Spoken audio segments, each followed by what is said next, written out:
Welcome back to Daytona. There are the riders for the Supercross main event in the gate, getting set to go racing. And guys, take a look at this. This is water all through here. It was grass before. Now it's just completely sopping wet. So right out of the gate, it's just like a jet ski race. All right, Ricky, where do you want to be in that gate? You know what? On a day like today, if you have the first gate pick, you want to go condition before position. I learned that from a teammate of mine. If you had the first position tonight, you don't want to take it because you had the first position. You want to take the condition of the gate, condition before position. First choice went to Antonio Balbi, and let's go to Aaron for a progressive pre-race report.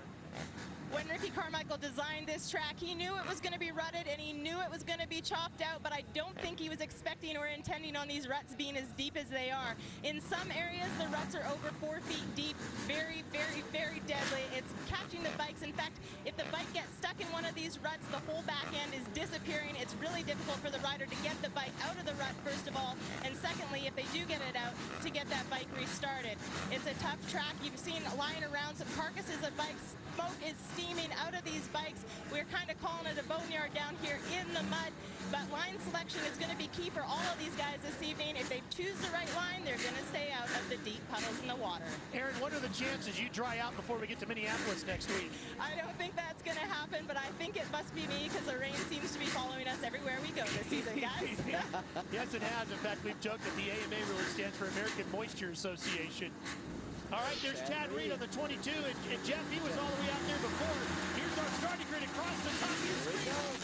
Oh, Reed gets pinched off on the inside there. He probably started on the inside for security. Look at him, though. And Look at that. Great, look what at that. A move, man. He's right to second, maybe to the What lead. a move. That's Carpenter in second. And he got a good start in his heat race, didn't he, Paul Carpenter? Paul Coleman Carpenter out there, second place. Reed trying to stretch it out over a couple of ribbon section jumps here, turning those doubles into flight time. Wow, look at those guys can't even double the jumps. It's so bad. Split pea soup, anyone? Oh, man. I'd like to try a mud soup, maybe. Mud pie, if you will. Definitely. Look at Reed keeping that front end high. Man. Wow, look how. Whoa! Oh my gosh! Track. Holy cow!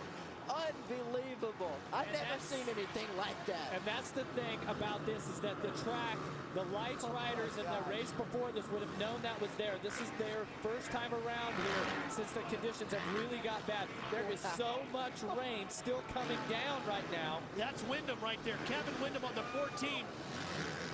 Tons of lightning outside also. Okay, so now it's set up. Chad Reed, the points leader, is out front. Kevin Windham sets second in points. He's the one that really is hoping to capitalize on something, this weather, changing something in the championship. Well, look at Windham closing in on him. And they have shortened this race. Oh, here he comes right around the outside. Windham. Wow, look how much worse it is. Look how bad the conditions are compared to the last lap of the lights. Puddles are bigger, conditions are worse. This race has gone from 20 to 15 to 10 laps in length. For 12 laps, I should say. And I'm telling you guys, both of these riders are extremely talented Supercross racers. Kevin Windham has never won here. He has that extra incentive to go out and get in the Daytona record books, get his name on the plaque.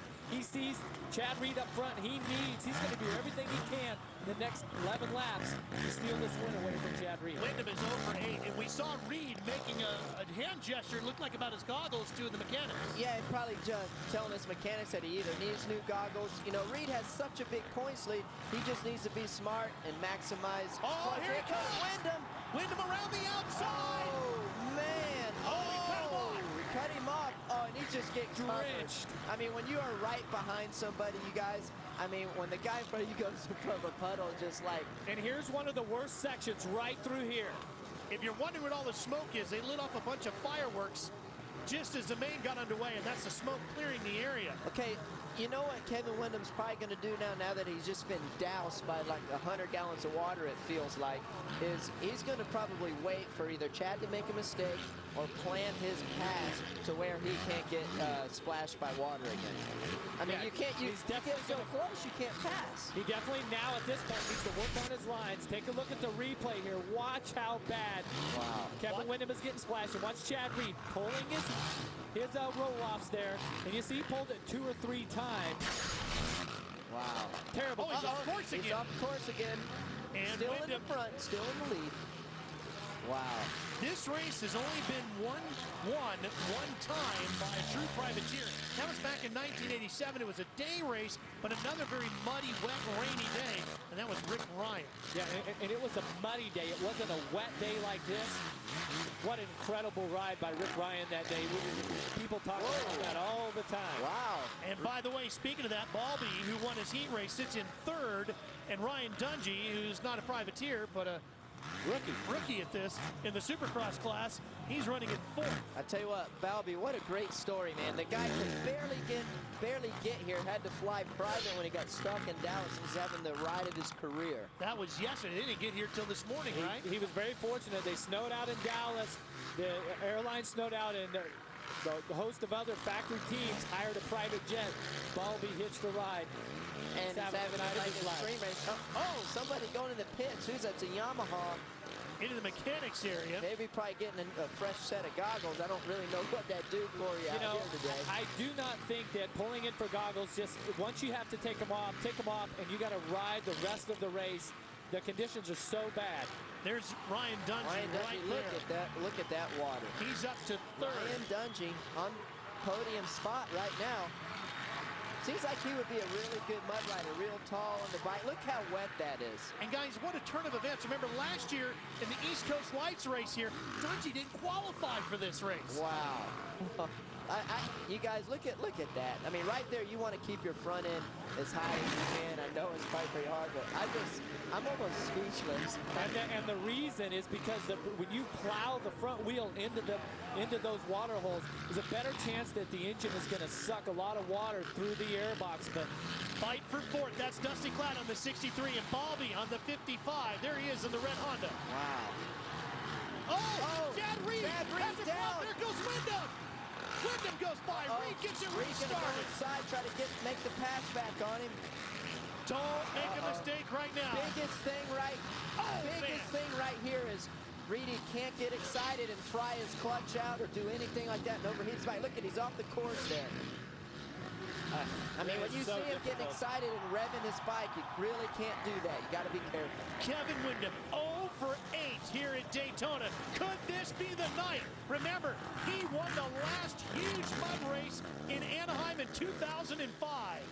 And you can really see how Chad Reed has lifted his intensity. Here's what happened to Reed. Oh, he stalls the bike. Reedy stalls the bike. And now Reed and Windham continuing to battle. Oh, here we go. Reedy going to the outside. Oh, he gets stuck. There goes Windham is Windham's stuck. done. He's stuck. Oh, Kevin, so frustrating. How difficult. Man. He stalled the bike also.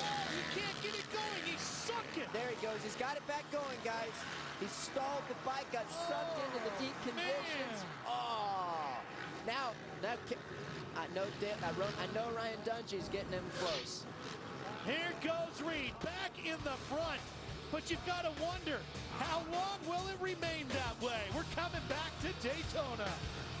Chad Reed is off the bike again, the leader. And the engine is off. He got the bike in neutral. He's trying to restart it. He dropped it in the water. There's Windham again. Look at him. Look. He's going to come alongside. He can't. I don't know if he can do that. He did not enter the track where he went off, and he took quite a bit of an advantage there. Yeah, That's going to be questionable. That's a gray area right there. It's a pretty brown area, too. Yeah. Hey, look at, is that Ryan Dungey behind those guys? Yes. It could be. Wow. And Wow. It is Dungey. Wow. We got a three-way battle, you guys. Remember, Dungey didn't even... He's stalled it. Oh, he stalls. Oh, Come Dungey, on. who didn't even make the lights race last year, sitting in 3rd, but with a stalled bike. And the crowd, as small as it is here tonight, is very